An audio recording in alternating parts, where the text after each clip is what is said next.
ஓம் ஸ்ரீ குருப்யோ நமக. நன்றாக குரு வாழ்க, குருவே துணை. பரபிரம்ம ருத்ரகாயத்ரி ஞானஸ்திரத்த நண்பர்களுக்கு வணக்கங்களும் வாழ்த்துக்களும் கூறி, தனுசு லக்னத்திற்கு 8 நாட்களுக்கான பதிவு.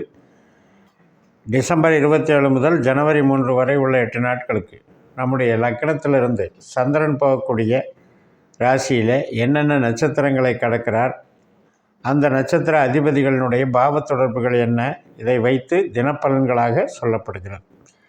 டிசம்பர் 27 வெள்ளிக்கிழமை, விசாகம் நட்சத்திரம், 11ஆம் இடம், அதாவது லாபஸ்தானத்தில் துலா ராசியில் சந்திரன் இருக்கார். விசாகம் என்பது குருவனுடைய நட்சத்திரம். குரு 6ல் இருக்கார், ஆனால் துலாத்துக்கு 8ல் இருக்கார். அப்போ குரு சந்திரன் பரிவர்த்தனையில் இருந்தாலும் 6-8 என்பது அசுப விளைவு. அதே சந்திரன் நட்சத்திரத்திலையும் புதனுடைய உபநட்சத்திரத்திலையும் இருக்கும்போது புதன் வேறு 12ல் இருக்கார். அப்போ இந்த 6ஆம் இடத்துல இருந்த குரு 12ஆம் இடத்துல இருக்கிற புதனை பார்க்கறதுனால வேலை சார்ந்த, வெளிநாடு வேலை சார்ந்த மாற்றங்கள் ஏற்படும். ஒரு வேலையிலிருந்து இன்னொரு வேலைக்கு போகிறது, புதுசாக வெளிநாடு வேலை கிடைக்கிறது. ஒரு சிலருக்கு தொழில் செஞ்சிட்ருக்கவங்களுக்கு கடன் சார்ந்த பிரச்சனைகள், அதாவது கடனை வாங்கி கடன் அடைக்கிறது, இது மாதிரியான நிகழ்வுகள் நடக்கும். அதுபோக திருமண சார்ந்த பிரச்சனைகள் போயிட்டுருக்கு, அதாவது கணவன் மனைவி பிரச்சனை போயிட்டுருக்கு அப்படின்னா வழக்கு சார்ந்த அளவுக்கு அது போயிடும். அதாவது ஒரு விவாகரத்து சம்மந்தப்பட்ட ஒரு ஈவெண்ட்டுக்காக நிகழ்வுகள் அங்கே ஆரம்பிச்சிடும். அதனால் இது இந்த நாளில் இந்த நிகழ்வுகள் நடந்துக்கிட்டு இருக்கவங்களுக்கு அதனுடைய தாக்கம் இருக்கும். அதே நேரத்தில் ஹெல்த்லேயும் பார்த்துக்கணும். 12ஆம் இடங்கிறது ஆஸ்பத்திரி, 6ஆம் இடம்ங்கிறது நோய். அதனால் ஹெல்த்தையும் கொஞ்சம் பார்த்துக்கணும். நமக்கு லக்னாதிபதி சந்திரனை போல செயல்படுகிறார், அஷ்டமாதிபதியினுடைய சாரத்தில் இயங்குகிறார். அதனால் இன்றைய நாளை நல்லா பார்த்துக்கணும். டிசம்பர் 28 சனிக்கிழமை, அனுஷ நட்சத்திரம், 12ஆம் இடமான விருச்சிக ராசிக்கு சந்திரன் வந்துடுறாரு. சனியை போல் வேலை பார்க்குற போது சனி நமக்கு தைரியஸ்தானத்தில் 3ஆம் இடத்துல குருவை போல் பலன் தருகிறார். அப்போ குரு நமக்கு 3ஆம் இடத்தை தடுக்கிறாருன்னு எடுத்துக்கணும். ஒரு பிரயாணம் போகிறது, ஒருத்தரை சந்திக்கிறது, டாக்குமெண்ட்ஸு இன்றைக்கி அக்ரிமெண்ட் போட்டுக்கலான்னு சொல்லியிருப்பீங்க. அதே மாதிரி ஏதாவது விசா, இந்த மாதிரியான ஒரு ஆதார் கார்டு, பேன் கார்டு, ஏதோ ஒன்று இந்த 3ஆம் இடம்ங்கிறது அடையாள அட்டைகள் மாதிரி அதை பூரா தடுக்கிற செயல்பாடுகள் இருக்கிறதுனால இன்றைக்கி அது சார்ந்த நன்மைகள் நடைபெறாது. ஒரு பிரயாணம் அல்லது அக்ரிமெண்டெல்லாம் தடையாயிடும். மற்றபடி உற்பத்தி சார்ந்த தொழில், உழைப்பு சார்ந்த நமக்கு வேலைகள், கடமைகள், அதெல்லாம் நல்லா நடக்கும். சொந்த தொழில் பண்ணுறவங்களுக்கும் இன்றைக்கி நல்லா இருக்கும். பண வரவு சிறப்பாக இருக்கும். மறுநாள் டிசம்பர் 28 சனிக்கிழமை, இந்த சனி நட்சத்திரம் முடிஞ்ச உடனே டிசம்பர் 29 ஞாயிற்றுக்கிழமை கேட்ட நட்சத்திரம், 12ஆம் வீட்டில் சந்திரன் புதனுடைய நட்சத்திரத்தில் போகிறாரு. அதே 12ஆம் இடத்துல புதனும் அதே நட்சத்திரத்தில் இருக்கார். புதன் சந்திரன் சேர்க்கை பலனை தர்றாரு. அப்போ புதன் சொந்த நட்சத்திரத்தில் இருக்காருங்கிறது தொழிலுக்கு பெருமை, உறவுக்கும் பெருமை. ஆனாலும் கூட நமக்கு 12ஆம் இடம் என்பது ஒரு செலவுகள், மூலதனத்தை குறிக்கிறதுன்னு கையில் எடுத்துக்கணும். அதுபோக பணம் கொடுக்கல் வாங்கல் விஷயத்தில் விரயமாகாமல் பார்த்துக்கணும். அவர் அகலக்கால் வச்சு ஒரு சின்ன விஷயத்துக்காக பெரிய செலவு செய்கிறதுங்கிற திட்டத்தில் இன்றைக்கி இறங்கக்கூடாது.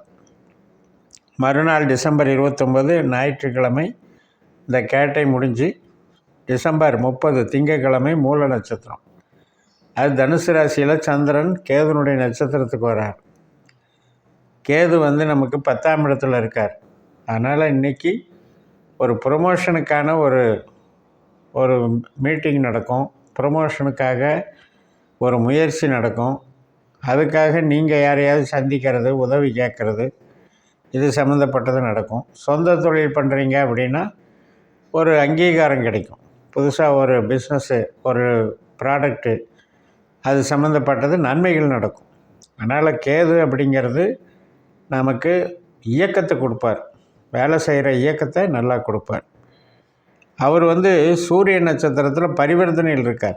சூரியன் கேதுவாகவும் கேது சூரியனாகவும் புதிய திட்டங்களை செயல்படுத்தி நமக்கு பலனளிக்க அமைப்பு இருக்குது. டிசம்பர் 31 செவ்வாய்க்கிழமை பூராட நட்சத்திரம். ஏற்கனவே சூரியனும் நம்ம ராசியில் சூரியனும் பூராட நட்சத்திரத்தில் இருக்கார். சூரியன் சந்திரன் சேர்க்கை பலனை தர்றார், அமாவாசை யோகத்தை தர்றார். சுக்கிரன் நமக்கு இருக்கிற இடம் அப்படிங்கிறது மகர ராசி. அது செவ்வாயை போல் பலன் தர்றாரு, கேதுவை போல் பலன் தர்றாரு. செவ்வாய் 8ல் இருக்கார், கேது 10ல் இருக்கார். உறவுகளுக்கு சரியில்லை.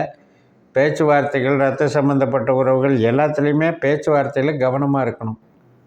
அதே மாதிரி கொடுக்கல் வாங்கலையும் கவனமாக இருக்கணும். சாதாரணமாக ஒர்க்குக்கு போகிறீங்கன்னா ஒர்க்கில் ஒன்றும் ப்ராப்ளம் இல்லை. அதனால் தொழில் சார்ந்து பணவரவு சார்ந்து நன்மைகள் இருந்தாலும் கொஞ்சம் உறவுகள் சார்ந்த வகையில் கவனம் எடுத்துக்கணும். மறுநாள் புத்தாண்டு 2025 ஜனவரி 1 உத்திராட நட்சத்திரம். உத்திராட நட்சத்திரம் 2, 3, 4 பாதங்கள் மகர ராசியில் இருக்குது. முதல் பாதம் முதல் நாளே நைட்டு 12 மணி 3 நிமிஷத்துக்கு தொடங்கி முடிஞ்சிருச்சு. அப்போ சூரியனுடைய நட்சத்திரம் இது. சூரியன் தனுசில் நம்மளுடைய லக்னத்தில் தான் சுக்கிரனை போல் செயல்படுறாரு. அதனால் குடும்ப ஈடுபாடு, மகிழ்ச்சியான ஈடுபாடுகள் இன்றைக்கி நல்லா இருக்கும். இறையருள் கிடைக்கும். தெய்வ வழிபாடு, பூர்வீகம் சார்ந்து தந்தை வர்க்கம், முன்னோர்கள் ஆசீர்வாதம் இதெல்லாம் நல்லாயிருக்கும். மறுநாள் ஜனவரி 2 வியாழக்கிழமை திருவோண நட்சத்திரம். சந்திரனுடைய நட்சத்திரத்திலே போகிறார். அதனால் இன்றைக்கி பணம் வரவு, வேலை, தொழில் எல்லாத்துக்குமே நல்லாயிருக்கும்.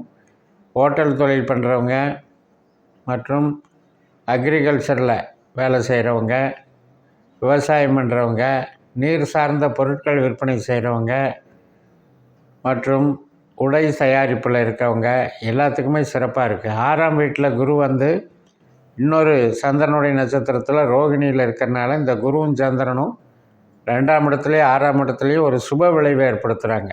இதனால் என்ன ஆகும், நமக்கு தொழில் நல்லாயிருக்கும், பணவரவு நல்லாயிருக்கும், வேலையில் அங்கீகாரம் கிடைக்கும், சிறப்பாக இருக்கும். ஆரோக்கிய ரீதியில் கொஞ்சம் பார்த்துக்கணும். சளி தொந்தரவுகள், ரத்த சம்மந்தப்பட்ட டெஸ்ட் எடுக்கிறது, அடி வயிற்று தொல்லை, கொலஸ்ட்ராலு, சுகரு சம்மந்தப்பட்டதில் ஏற்கனவே எக்ஸ்பீரியன்ஸ் ஆகிட்டுருக்கவங்களுக்கு அது சம்மந்தப்பட்ட சிகிச்சைகளோ ஒரு கன்சல்ட்டிங்கோ பண்ண வேண்டியிருக்கும். மற்றபடி கணவன் மனைவி உறவில் பேச்சுவார்த்தையில் மைல்டாக சின்ன ஈகோ இருக்கும். அதை விட்டு கொடுத்துட்டு போகிறதுனால அது ஒன்றும் பெருசாக பாதிக்காது. மறுநாள் ஜனவரி 3 வெள்ளிக்கிழமை அவிட்டம் நட்சத்திரம். மகர ராசியில் 2 பாதம், கும்பராசியில் 2 பாதம் கொண்டது தான் அவிட்ட நட்சத்திரம்.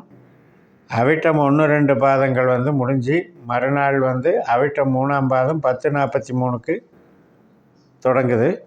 வியாழக்கிழமையில் அவிட்டம் மகர ராசி அவிட்டம் முடிஞ்சிடுது. வெள்ளிக்கிழமையில் கும்பராசி அவிட்டமாக செயல்படுது. இந்த அவிட்டங்கிறது செவ்வாயினுடைய நட்சத்திரம். செவ்வாய் நமக்கு 8ல் இருந்தாலும் கூட அது 3ல் இருக்கிற சனி மாதிரி செயல்படுது, 12ல் இருக்கிற புதன் மாதிரி செயல்படுது. அதனால் நமக்கு என்ன அப்படின்னா, இன்றைக்கி எதிர்பாராத சில நன்மைகள், எதிர்பாராத சில செலவுகளும் இருக்கும், மூலதனமும் இருக்கும், எதிர்பாராத சில மாற்றங்களும் ஏற்படும் அப்படிங்கிறத மனசில் வச்சுக்கணும். 8-3 சம்மந்தப்படுறதுங்கிறது வயதானவர்களுக்கோ ஒரு பிரச்சனையில் இருக்கிறவங்களுக்கோ நல்லதில்லை.